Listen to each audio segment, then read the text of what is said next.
Welcome to Sachs Realty's Tuesday Night Podcast, where we talk about anything and everything real estate. Each week, we deliver expert information enabling you to make better informed decisions while keeping more money in your pocket. If you're interested in real estate, this is your show. All right, guys, welcome. Thanks for tuning in tonight. We are back with a guy. He's really a cool guy. Tonight, we're talking about tech for your home. We're going to go over some really neat things like the new appliances that are out there, some of the video conferencing. We're going to talk about security, lighting, and this guy, Brett Bristow. Brett, welcome to our show.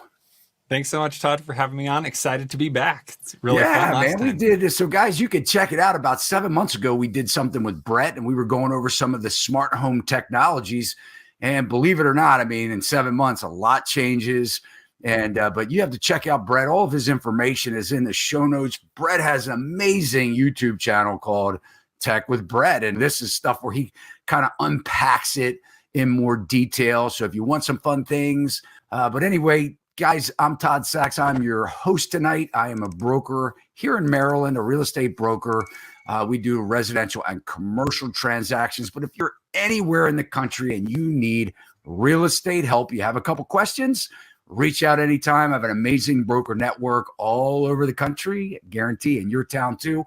But let's go ahead and get it kicked off.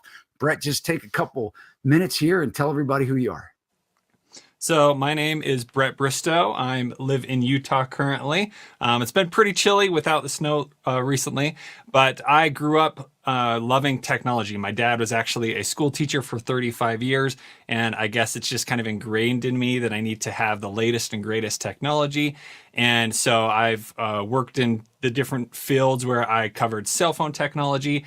And after purchasing a home a few years ago, I'm now all about the smart home technology. So just how can I make life a little bit easier with these little tiny motors or robots or whatever around my house to make things a little bit easier to use. And the great thing now is everything is connected. So it's so much easier to do all with the cell phone. And at home, I have a wife and 4 kids. So there's a lot of different technology to play with of all kinds of different ages.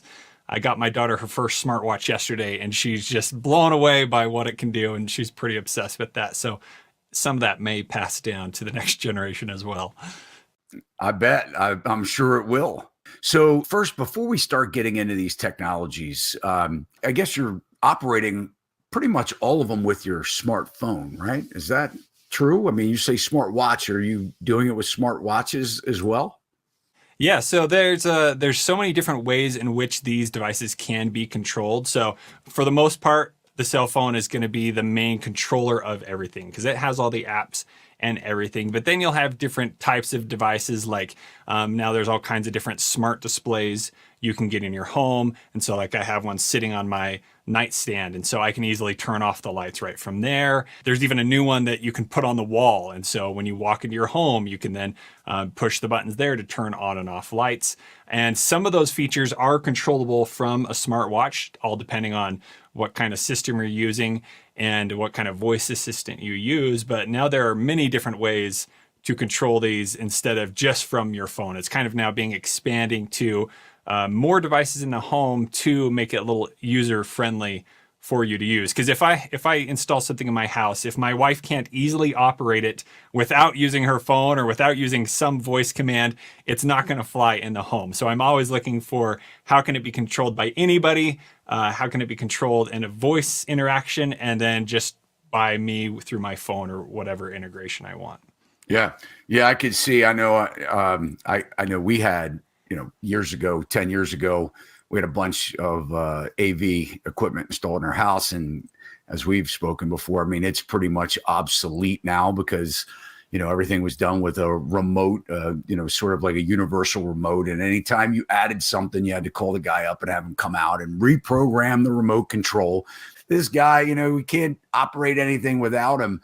So if I put some of these smart devices in my house and my wife can't figure it out or I can't figure it out, man, it can get frustrating. But let's unpack some of this stuff. And Brett, I want to talk about appliances because, we're selling houses. Some of them have these fancy, smart refrigerators and stoves and things like that. So, what's kind of hot right now in the appliance department?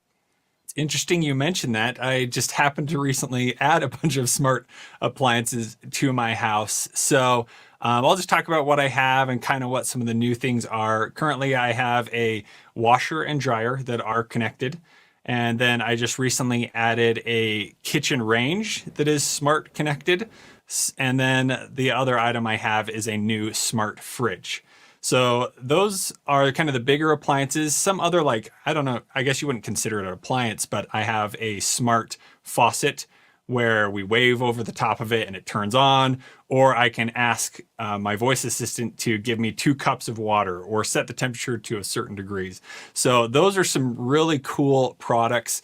And this year, so CES, or the Consumer Electronics Show, just happened, where they announced all kinds of new smart home products, and a lot of them were like things in the bathroom and in the kitchen just to make life a little bit easier. But there was just so many new things coming out. We'll see a lot of those be available coming this year. But I've really liked these new appliances that I've had. So, back up just a second. You're talking about these faucets that will make water a certain temperature and give you 2 cups on voice command. Are these things, I mean, can anybody set these up, or do you need a plumber to do so? So actually, I installed mine. I do not like plumbing. Like, I've tried to learn how to repair drywall and do all these little things, and out of all those things, the worst is plumbing. I just won't deal with that. But I did get the smart faucet. It's a Moen smart faucet, and I was able to pull off I don't even know what they're called. Wire, I think wires, hoses. I guess hose is the correct term. I was able to pull those off, turn off the little water there, pull those off, and install the new faucet very easily. And it's just kind of interesting. It has a little control box that is battery operated, actually. So if the power goes out, you still have the function of turning on and off the switch, or turning off the faucet. But it was very simple for me to install, and I don't like doing any plumbing stuff. So yeah, very user friendly. It connects through the voice assistant. Mm-hmm. And then basically, so, I mean, you're controlling it then by an app. Yeah, so you have the manual control, right? So it works just like a faucet. And then you have the smart function. So it's got that little, sensor on the top. And my wife says that's now one of her favorite things. Like, we go somewhere, somebody else's house, and she waves and it doesn't work. She's like, oh, right. You can't do that everywhere. So it's very fun inconvenience, because your hands are dirty. So you can just wave and turn it on and wash your hands without having to touch the handle or anything like that. And then the other function is I can set up those presets about, like, setting it to certain temperature, dispensing so much water. I can do all that from the app. So the app lets you create these. I keep it pretty simple. I have one for mac and cheese, give me 6 cups of water. Or I have one for the baby bottle, set it to 98.6 degrees. And I could even have it dispense as much as I need it to for the bottle. And so you have all those options in the app to create those presets. And then when I'm ready to have that much water dispensed, I can use a voice command to my Google Assistant to have that much water come out, which is pretty crazy. That's awesome. Yeah, I mean, especially the temperature. I like that. That is definitely that's a cool feature. So let's get into the appliances. So can you kind of break down, so washer, dryer, the range, give us some of the benefits of having smart appliances. What do they do? What makes it more convenient? Are they things that you set when you're not home, that you turn on and off? Just kind of go over some of those. Yeah, and there's a lot of features that these smart appliances have, but I'll talk about some of the basic ones that are our favorite. So you probably know that if you've ever done a load of wash, you might leave it in the washer for too long. Well, the cool thing about a smart appliance, it will let you know, it will give you a notification on your phone saying your wash cycle is complete.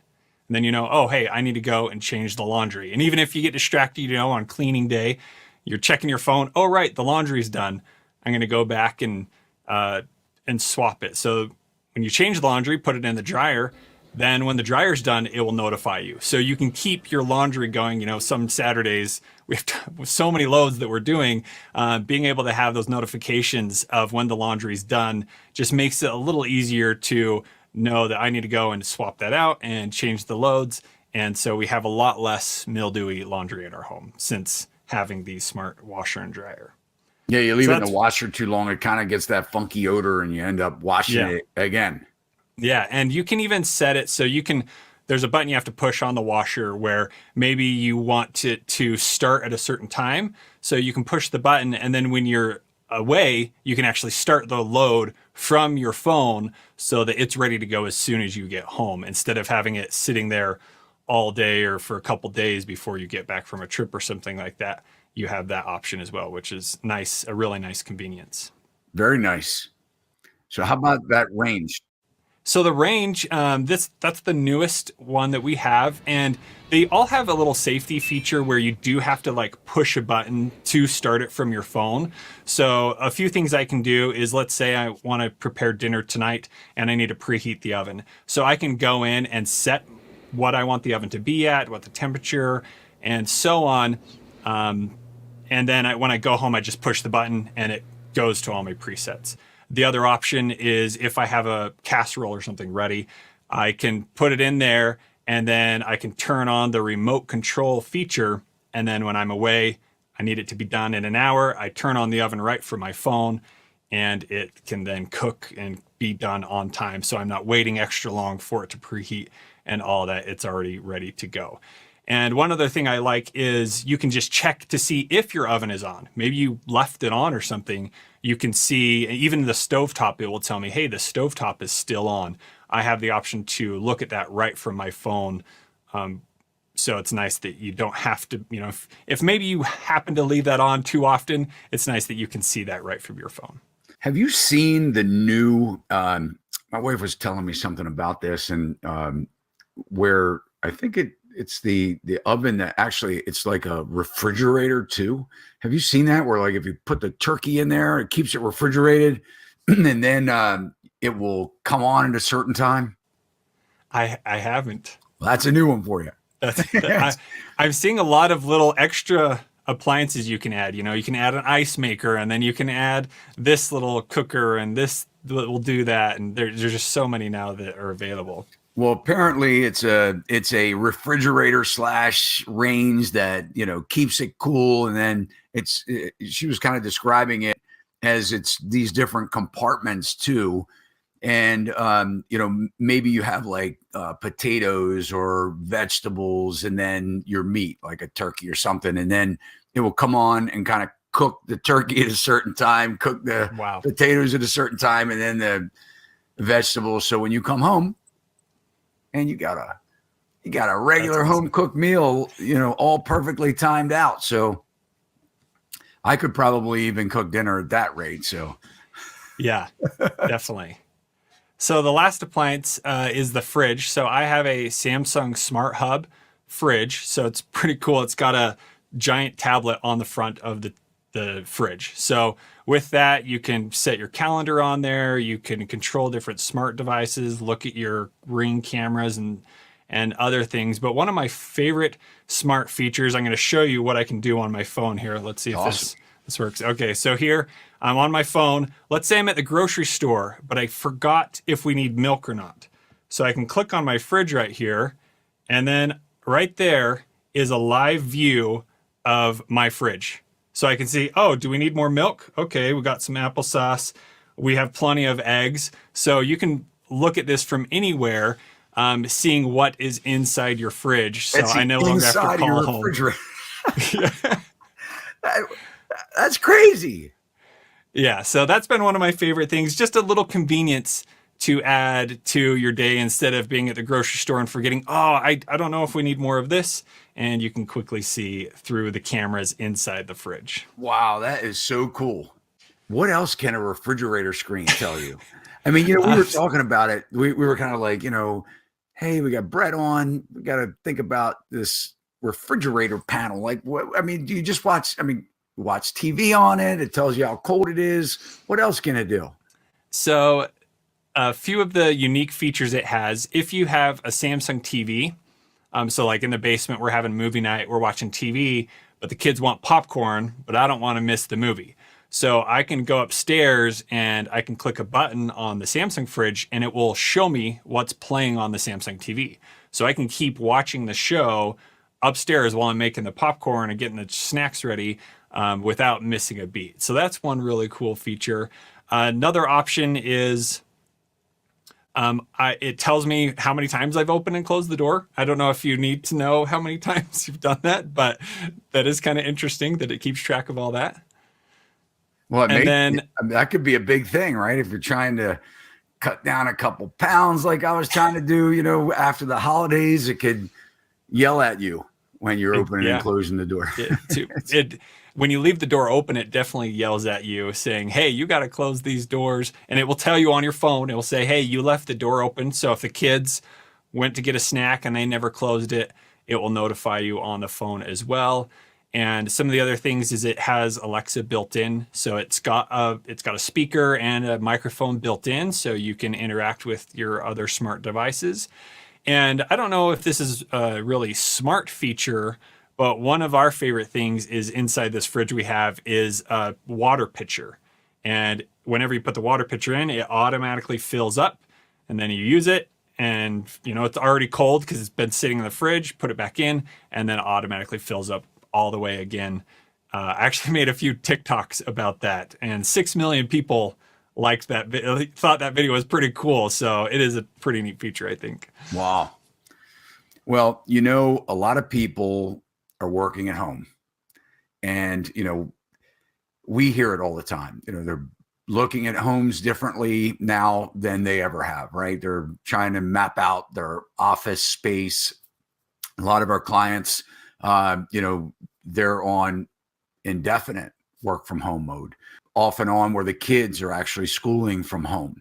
These are things that we've learned going through the pandemic. Video conferencing is very important, not just conference calling, video calling. What types? I know there are some technologies out there. Can you talk a little bit about that?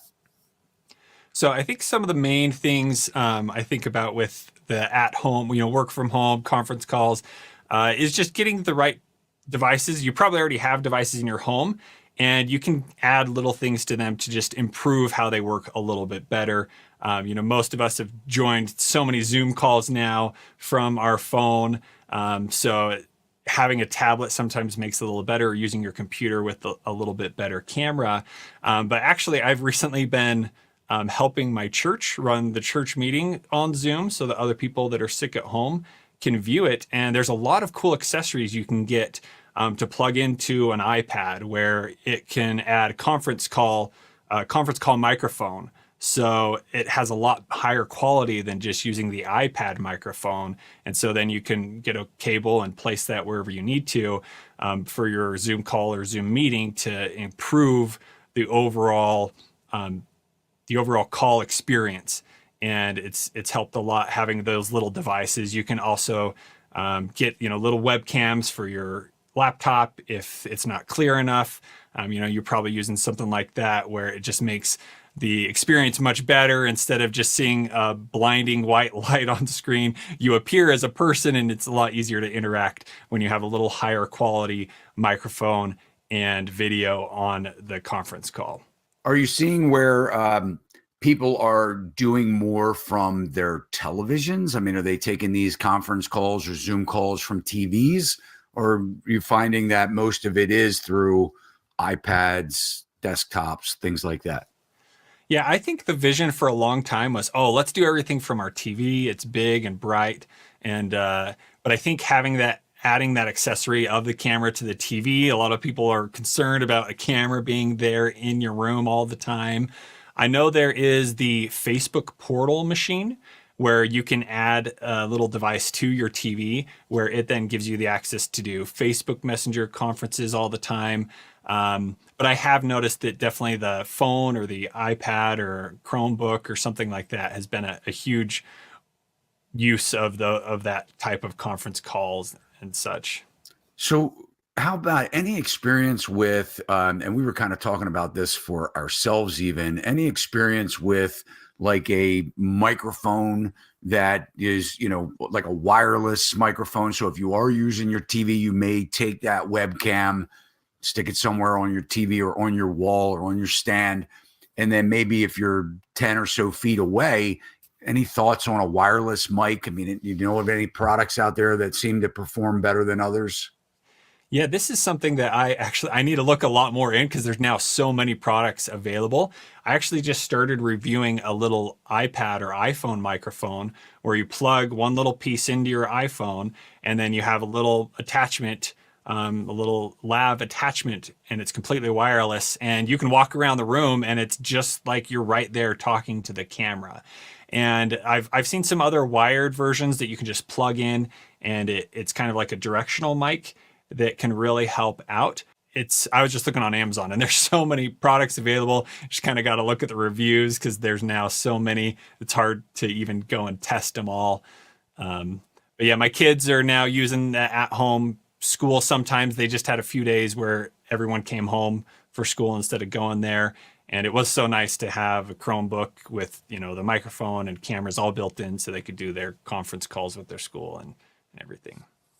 Are you an Apple guy or an Android guy? I mainly stick with Android. So we have an iPad at home, and half of my family is Apple and half are Android. So it's kind of nice that I can see both and see what's working best one way or the other. It's whenever I'm talking to IT people or tech people, they always seem to like the Android better. I mean, why? I mean, is it a more enhanced security? I mean, why do the tech guys like Android so much? Maybe just because it's the symbols in Android and that's super nerdy instead of an Apple. I don't know. I have always been Android just because it's a little more customizable. And lately, Apple has added certain things like widgets where you can have, different calendars and stuff right on your home screen. But I would say Android is just because you're able to tinker with it a lot more and kind of customize it to make your own. Where Apple, for a long time, they've been very strict. This is what we're doing. This is what you get. Where over here on Android, you can choose exactly how this is working or that is working. And they're kind of both working together where it's not too much difference.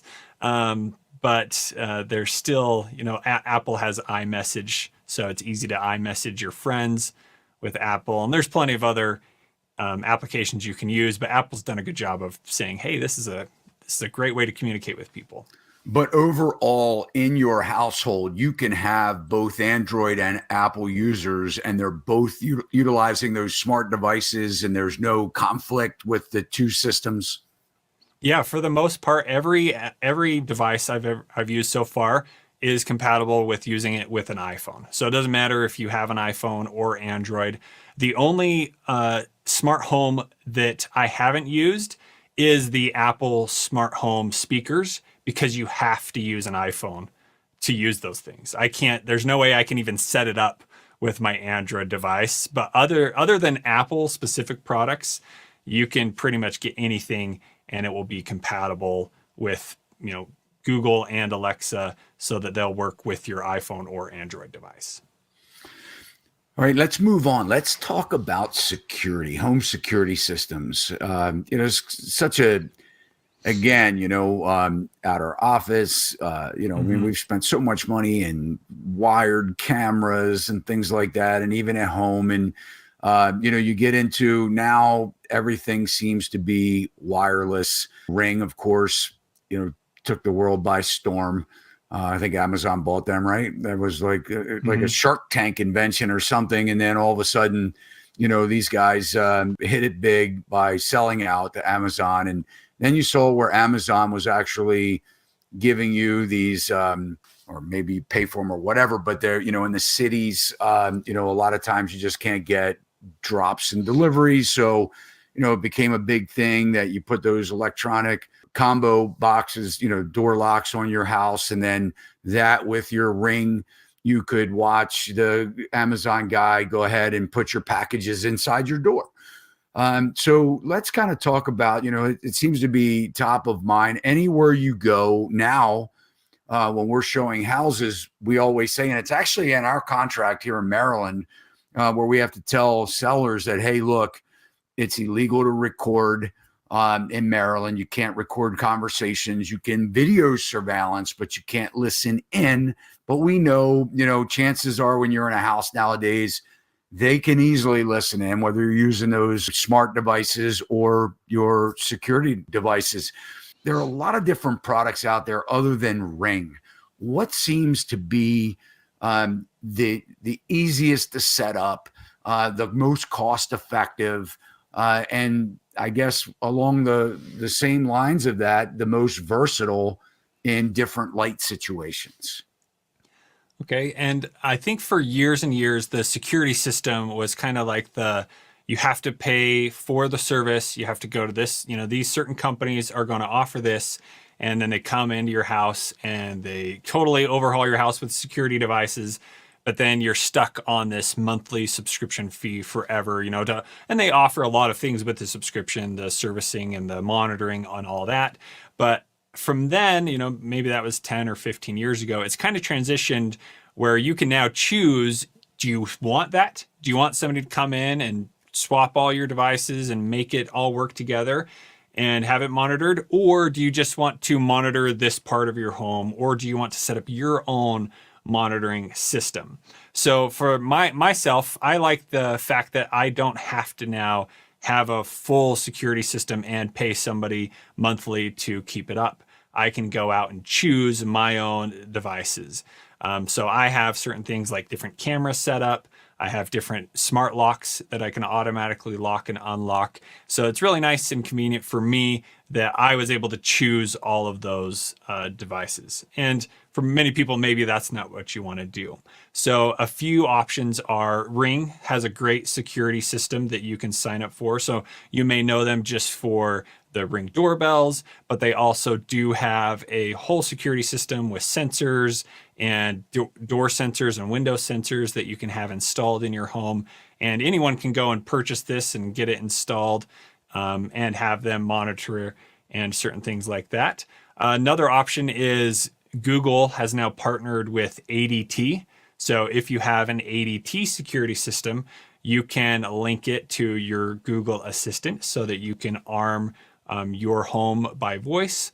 And then there's some even super cheap options from a company called Wise, where they offer door sensors and other things, window sensors. So if those open at certain times, it's going to sound an alarm. And I think with them, you still have a little payment option so that there is some back-end monitoring that, they can alert the authorities and certain things like that. So there are now lots of companies offering these different security products that we didn't have before. And I like how there is a more DIY approach versus having somebody come in and have to rewire everything. Because, like you said, they're now more wireless sensors. So you just plug them in, they'll work for, a couple of years, and you may have to change a little battery here and there. But you can choose if you want your doors monitored, just your windows, or whatever you want. It is all available there. Yeah, one of the other cool things that I've realized with going with these, wireless sort of internet-based systems is the old security systems. You had those DVR boxes inside. And so what would happen is, if somebody were to break in or do something, they could just take the box, right? And it's gone. All the evidence just goes down the street with it, right?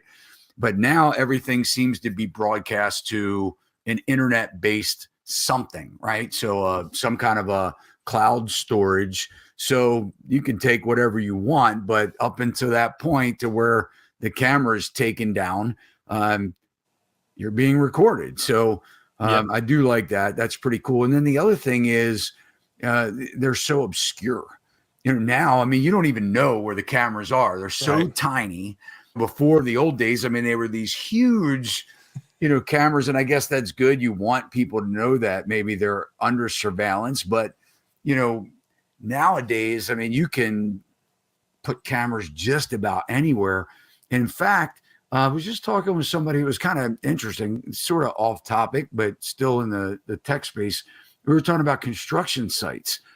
And, you used to have to call the companies in to do, put a pole up with a camera and this, that, and everything else. And they have these services. That's pretty cool that when the motion sensor goes off, somebody sitting, states away in a monitoring system, it actually, when the motion goes off, it pops up on the screen where it's 24/7 monitoring. And they could even talk to the people through a microphone and say, hey, you in a blue truck, go on about your business or whatever.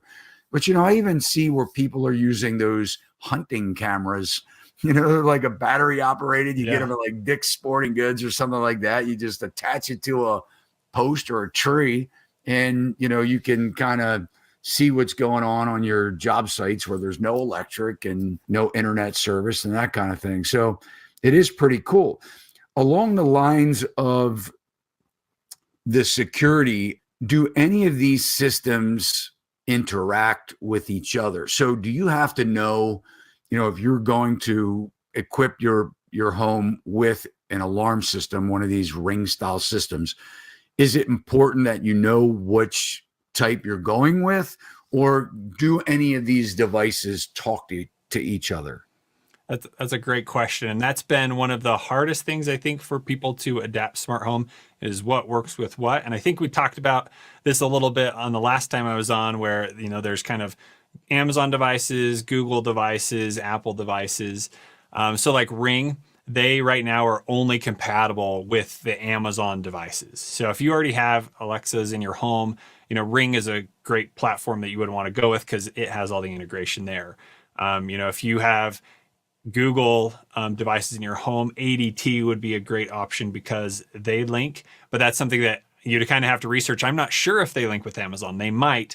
I just haven't heard or researched that. And so you do have to do a little bit of background check before you do put some investment in to see if it will work with your system. Like there's a bunch of new Google cameras that just came out, but they won't work with Amazon devices. So it kind of gets confusing. But just with a little research, you can find out what is compatible with what, so that you add it to your home and everything kind of syncs together and works all in one. So along the lines of that, still staying on the sort of the topic of security, let's talk about lighting. I know, I have ability to turn on and off lights through a little plug-in device. And, when you're away, it's kind of nice because you can make it seem like you're home, right? And the lights are coming on and off. And the other thing is, you're going to be home late at night and you didn't leave any lights on. You can go ahead and turn those lights on. Is that along the same, line of, if you're deciding what operating program you're going to use for your security, do they also have those functions for the ability to turn the lights on and off? Yeah. So recently, one of my newest additions to the house in the backyard is a Ring floodlight camera. So this Ring camera is pretty cool because it's got the camera, but it also has floodlights on it. So I can set it where if somebody comes into the yard, it automatically turns on the lights and starts recording the video just like on a doorbell, but this time it's in my backyard, so I can see if anyone's back there. So far the only thing I've caught was a deer running around my backyard, but it's pretty cool that you can have those settings where you can just turn on the lights to use, or they can automatically alert people saying, hey, we're home, watch out, we're here recording you. So similar type, there's also a Google camera with the same similar functions. So if you're Google, you got to go for that camera. So that is definitely something that I've loved having around, having those lights with the camera connection, because that will also, if it does capture motion of somebody, it turns on the lights and then the recording is a lot clearer because it's not having to use night vision anymore. It then is a color recording and you can see kind of exactly who it was that was in your backyard. Now, all of these devices that we're talking about, are they all battery powered? So there's a mixture of battery and wired. The one that I have, the Ring floodlight, is wired. So there's no worry about it ever losing power unless the power goes out. And then the lights will always work and you can have them on full brightness. Some of the other devices I'm using, one of them is battery powered. So it's been about every 6 months where I'll have to go and plug it in. And then some of the other ones, if they are wired, they can have constant recording. So some of the devices will only record clips of when it sees motion. And there's others like the Google Nest camera floodlight where it will record everything. And so, you can double check in case you missed, something happened. Maybe it didn't capture that. This allows you to go and see exactly that time something happened and see the footage without relying on that motion detection. So there's a lot of options there. So that's an interesting point that you said with it recording clips. We had this one camera that if it triggered with motion, it would record for 20 seconds. Mm-hmm. And then there was a period of time that it took to reset. Yeah. So it didn't just start, okay, it was 20 seconds and then boom, there it is again for another 20 seconds.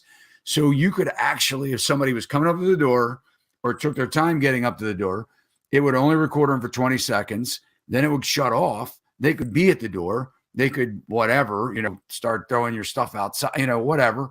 And it wouldn't pick it up until it reset.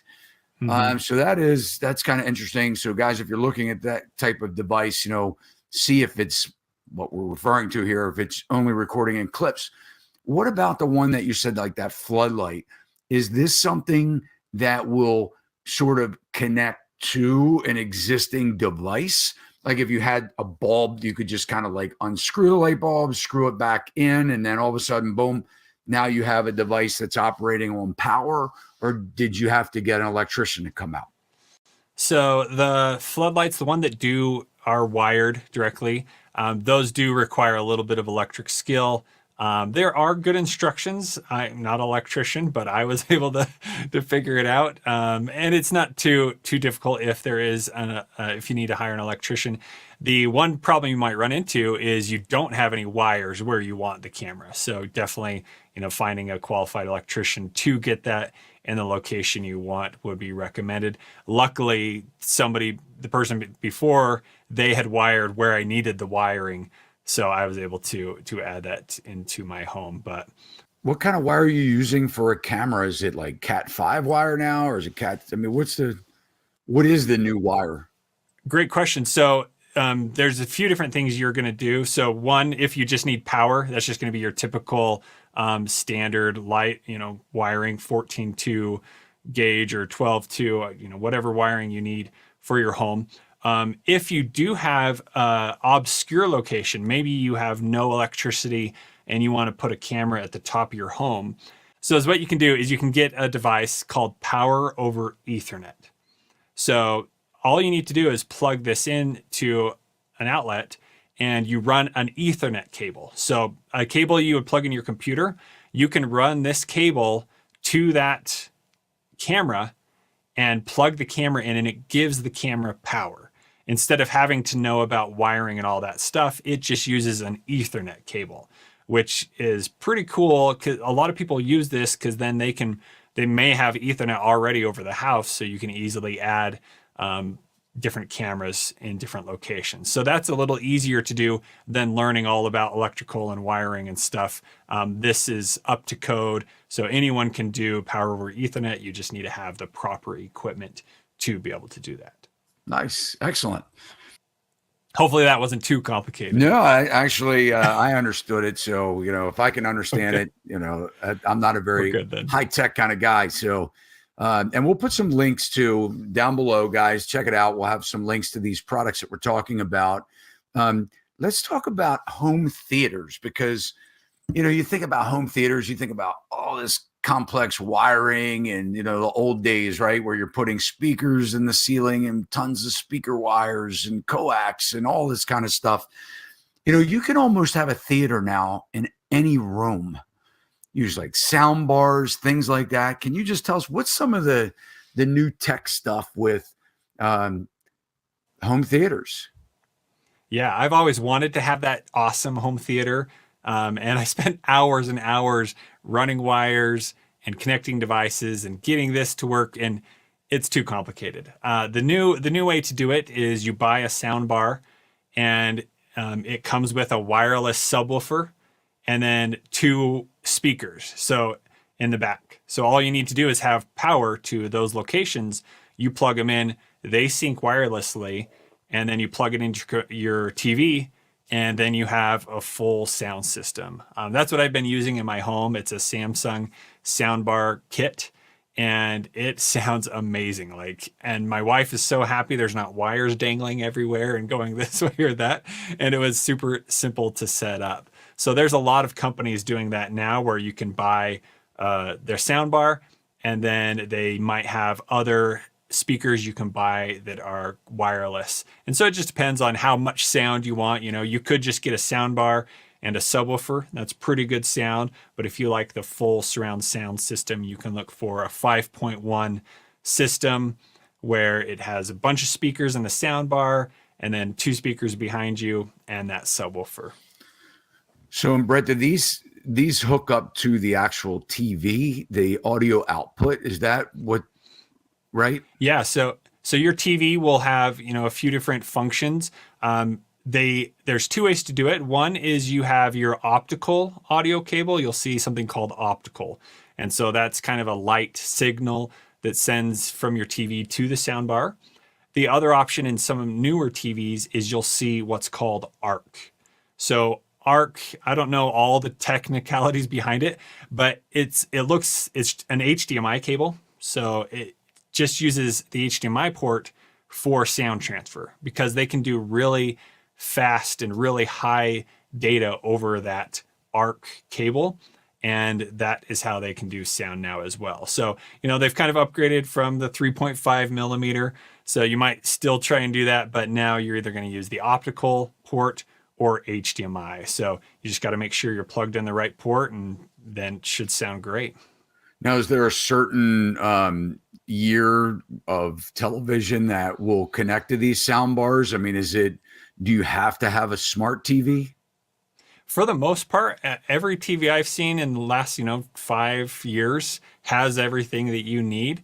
And lately, you can't even find a TV without smart TV functions. If you go buy a brand new TV, it pretty much has all the smart stuff built in.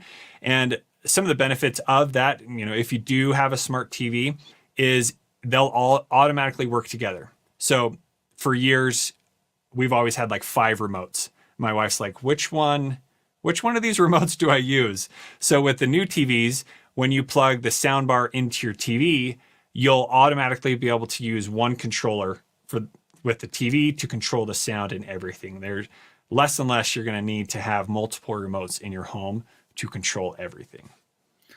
That's great news because I can tell you in one of the rooms where we actually watch a lot of movies, I mean, I've got 5 or 6 remote controls in there. At one point we had that universal remote, which I was talking about earlier. And once we started, this device went out, we brought in a new one. We just stopped calling the guy to come and program the remotes and just went to using those multiple remotes. All this smart technology is great. It's great when it works. It's great when you have internet connectivity and things that we are accustomed to having that we get very frustrated when we don't have. I know we had family in from out of town over Christmas, and we had a house full of people, and we lost internet on Thursday before Christmas. Christmas was on a Saturday this year. Boy, I got to tell you, it was kind of cool because we actually had to have conversations and do things like play board games and things like that. So in one aspect, it was neat. And the other aspect, because we don't really have good cell service, mobile service at our house. Mm-hmm. So it was a little nerve-wracking on that side too. But as far as getting the internet part, let's talk about security a little bit. And I can remember when we had a meeting and we were talking about Zillow and Zillow knowing all the information about, buyers and sellers because they're the largest data collection site, I think, on the internet. They own Truly. And between the two of them, they have more data points on us, as far as what we look for, the remarketing. They know everything about us, right? They can trend. So we were talking about this new program that we had that Zillow bought. They purchased the program, and it had to do with our contracts. When we write contracts are all electronic now. So one of the agents said, are we going to keep this program? And I said, why not? And they said, well, Zillow is going to know everything about our client now, like purchase price, when they bought it, what, everything. And I said, well, that's not really the issue. The issue is Amazon. We're bringing in these smart technologies into our house. Are they listening to us? I mean, when we're hitting accept on these terms of service, what are we giving up? I mean, are they collecting our data, the voice commands, the conversations that are happening? That's the question of the day. There's a lot of people, I'll see little things here and there of so many people concerned about, oh, I'm going to have this. They're listening to everything I have and done. I will say that with all the devices, nobody's reached out to me for anything or taken anything, I will say with that is you do have the terms and conditions. They do lay it all out. They're using, when you give them access to listen to you, that's so that they can help you. That's so that they can help you run a command and do different things. One thing that they've recently added is the ability for you to go in and delete any of that data. So when I ask a voice command, it will record that little part that I said to, improve and to give that, to answer my response. But if I want to, I can say, hey, delete what I just said. And it will then remove that from the history of the device. So I think that's really cool that they have been adding different things like that where you can have it automatically delete like every week or, whatever you want. You do have a lot of control there. One of the other big things with security is just securing your own accounts. So years ago, Ring had they were in the news for somebody hacking an account and being able to access a camera or talk through a camera. And that can definitely happen if you don't have a secure password on your account. If somebody knows your email and they know they can guess your password, they could log into your device. So they have since then added all kinds of two-factor authentication so that you need a separate device code to log in. And they've added a lot of those different things so that your devices are secure. Any information that these store is only accessible to you. So my recommendation is make sure that whenever you're creating a new account, have a secure password that you use. There's new password management things that can create a super secure password so that even you won't remember the password, but it can remember it for you, but keeps everything secure. So those are some recommendations to make sure all your info is secure. And then I guess it's up to you whether you like having the services that the voice commands offer, or if you're like, maybe that's not the best. So I'm fine with all the them recording to learn and to grow better. So you just got to make sure the devices you use are reputable brands that aren't going to steal your information. Well, I come across a lot of people that still put tape on their phones. I mean, it's like they want to take a picture, they got to take the tape off or whatever. And you'll look at somebody's phone and you'll see it all taped up or wrapped up and things like that. The younger generation, and you're a young guy, I mean, you guys are just used to this stuff. I think the kids, they don't care. They just they want to use it. They're going to use it and they put themselves out there and it is what it is.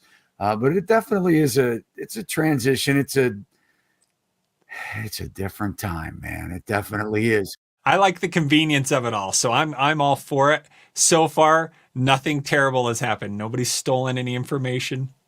Knock on wood, right? Until your internet goes out, and then you can't figure out how to work anything. All right. So a little bonus here for you guys that are watching. And by the way, if you do like this content, go ahead and give it a like, hit that thumbs up, because that's going to help the algorithms pick it up and send it out to more people so that they can hear this great content. Check out Brett's channel, links below. He does some amazing stuff on his channel. I tell you what, you can't help but to learn from him. As you could see watching this evening, the guy knows what he's talking about. Brett, I want to talk about one thing is just kind of like a bonus thing. What do you know about the new Meta. Oh, Meta. The metaverse. I haven't Oh, spent too much time looking into it. I think it's too early. We're not ready. yeah. I got to tell you, I bought my the first smart glasses, and Uh-huh. I'd show them to you. I'd love to pull them out and put them on so everybody could see, but they didn't work. I had Oh, to send them back. I'm waiting the for a replacement pair. is But this the Oculus? no, it's not an Oculus. These are the Oh, okay. new Facebook or Meta teamed up with Ray-Ban. Oh yeah. I got the ones. They're pretty cool. They got the little, cameras. They can be voice command. You download the Facebook app, and then basically you can record, I think, up to 30-second video clips. So I Yep. thought it was cool, walking into a house, taking a quick clip or a couple of clips of a house as I'm walking through. We do a lot of video. And then you can also take pictures. But it's kind of like I went to this conference down in Nashville, Tennessee a couple of years ago, and they were talking about, these holograms, right? How everything may just get cast up. And, we were actually watching one of your videos, was the Amazon projector, right? And Uh-huh. it was like a mat. And Oh, then, uh-huh. the projector kind of cast it down. And so we were watching this thing and we were like, man, like, why would Amazon come up with something like this? It seems silly, really, when you could use an iPad or, a tablet or something like that. But then we started thinking, we go, man, maybe they're just trying to get you to get off the device and get used to this kind of hologram type of thing or casting of, and getting away from these computer devices and tablets and stuff. Anyway, going down a rabbit trail here. But one of Yeah. the things that you kind of wonder about is the security of all this. Yeah. So now you're an avatar, right? Now we're going into these metaverse worlds, right? Where we can set up our backgrounds, whatever. We can have a meeting where you come in from another country or another state or whatever. How do you even know who people really are? I mean, this is some weird stuff going on. Yeah, I mean, growing up, it was all about, hey, don't share any of your information online or anything. So when I was making my YouTube channel, I'm like, am I okay with me being a real person out in the world?